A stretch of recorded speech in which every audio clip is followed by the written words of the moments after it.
Kisah Nabi Yunus ditelan ikan paus.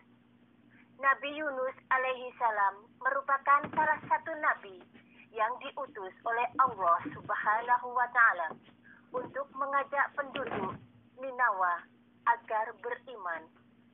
Ninawa merupakan daerah Mosul, Irak, yang pada masa itu penduduknya berpaling dari jalan Allah dan masih menyembah berhala. Pada suatu ketika, Nabi Yunus memenuhi penduduk Ninawa yang sedang melakukan ritual penyembahan berhala. Kedatangan Nabi Yunus ditolak oleh para penduduk, bahkan mereka mengolok-olok dan menghinanya, sehingga hal ini menyebabkan Nabi Yunus alaihi salam marah dan meninggalkan mereka.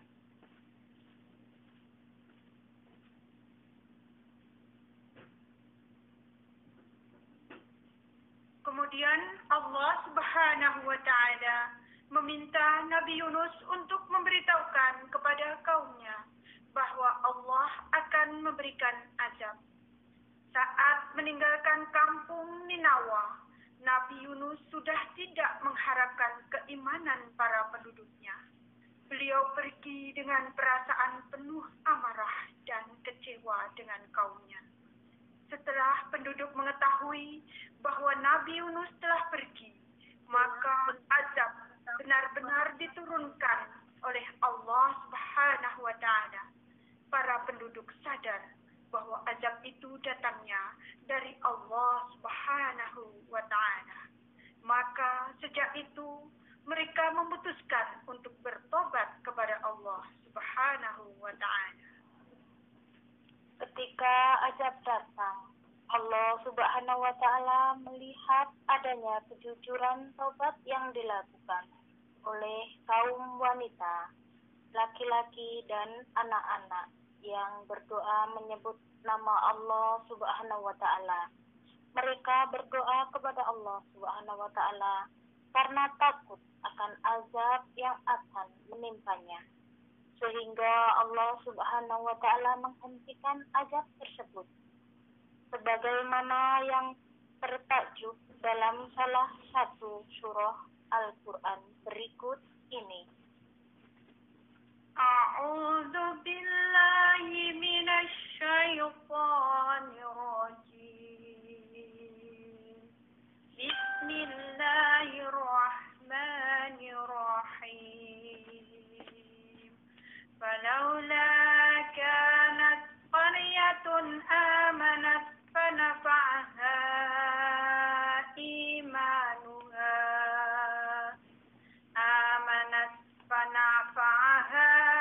imanuha illa qauma Yunus lamma amanu kashafna anhum azabal khizi fil hayatid dunya wa matta'nahum ila hin. Shadaqallahul azim. Dan mengapa tidak ada penduduk suatu kota yang beriman, lalu imannya itu bermanfaat kepadanya selain kaum Yunus? Ketika mereka kaum Yunus itu beriman, kami hilangkan dari mereka azab yang menghinakan dalam kehidupan dunia, dan kami beri kesenangan kepada mereka sampai kepada waktu yang tertentu. Quran Surah Yunus ayat 98. Melihat peristiwa azab yang menimpa penduduk Ninawa, Nabi Yunus alaihi salam tetap meninggalkan kampung tersebut. Padahal Allah Subhanahu wa taala belum mengizinkan beliau untuk pergi meninggalkan para kaumnya. Namun Nabi Yunus alaihi salam sudah terlanjur marah kepada kaumnya. Setelah itu, Nabi Yunus alaihi salam pergi ke tepi laut dan menaiki sebuah kapal. Tiba-tiba, kapal yang dinaiki beliau oleng terombang-ambing karena dahsyatnya ombak. Untuk mengatasi kapal yang oleng ini, para penumpang memutuskan untuk mengurangi barang-barang bawaannya dan melemparnya ke laut.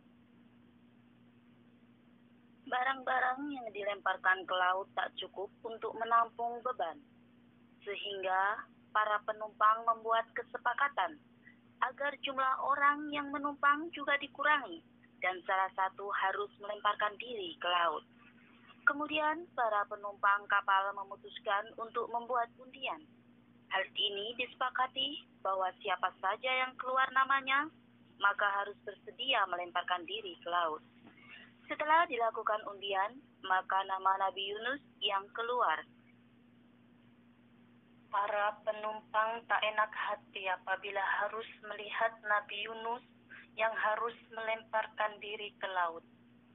Akhirnya mereka mengundi lagi. Akan tetapi, nama Nabi Yunus keluar lagi hingga 3 kali berturut-turut. Dengan perasaan pasrah, Nabi Yunus akhirnya melemparkan tubuhnya ke laut. Setelah tubuh tenggelam ke dalam laut, Allah telah mengirimkan ikan paus dan mengilhamkan kepada ikan tersebut agar menelan Nabi Yunus tanpa merobek dan melukainya.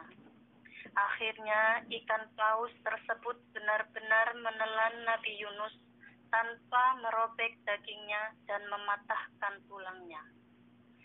Saat berada di dalam perut ikan, Nabi Yunus hanya melihat kegelapan dan tak ada makanan yang dapat dikonsumsi. Nabi Yunus akhirnya menyadari bahwa hal ini merupakan buah dari tidak sabar dalam menghadapi kaumnya, sehingga beliau berdoa dan memohon ampun kepada Allah Subhanahu wa Ta'ala. Hal ini sebagaimana yang tertuang dalam salah satu surah Al-Quran berikut ini. Dan ingatlah kisah Jun dan Nun, Yunus alaihissalam, ketika ia pergi dalam keadaan marah, lalu ia akan menyangka bahwa kami tidak akan mempersempitnya atau menyulitkan. Maka ia menyeru dalam keadaan yang sangat gelap, bahkan tidak ada Tuhan yang berhak disembah selain Engkau, Maha Suci Engkau. Sesungguhnya aku termasuk orang-orang yang zalim. Maka kami telah memperkenankan doanya dan menyelamatkannya dari pada kedua kaan.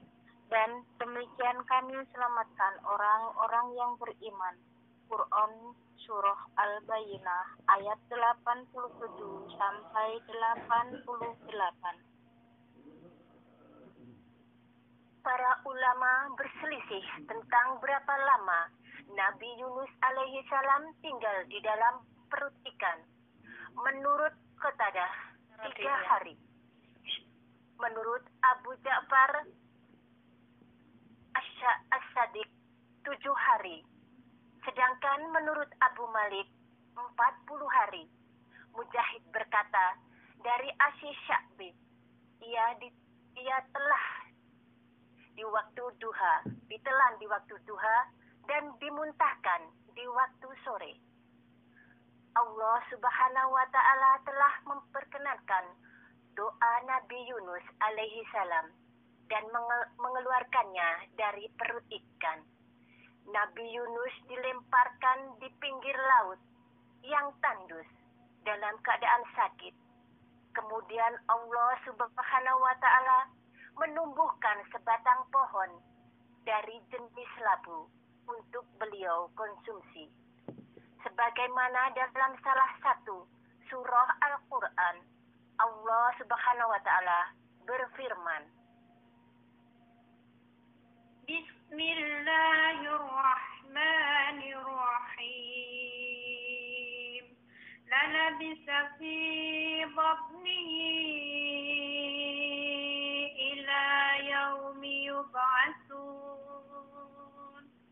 فنبذناه بالعراء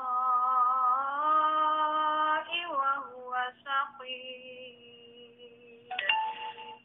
صدق الله العظيم. Kemudian kami lemparkan dia ke daerah yang tandus, sedang ia dalam keadaan sakit. Dan kami tumbuhkan untuk dia sebatang pohon dari jenis labu. Quran, Surat As-Saffat 145 sampai 146.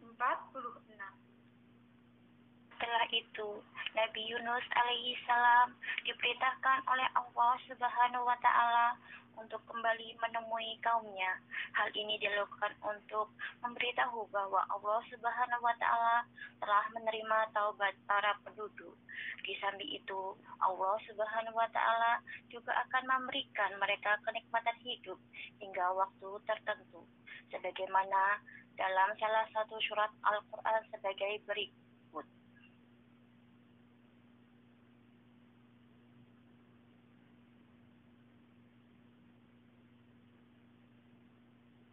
Dan kami utus dia kepada 100.000 orang atau lebih. Lalu mereka beriman. Karena itu kami anugerahkan kenikmatan hidup kepada mereka hingga waktu yang tertentu.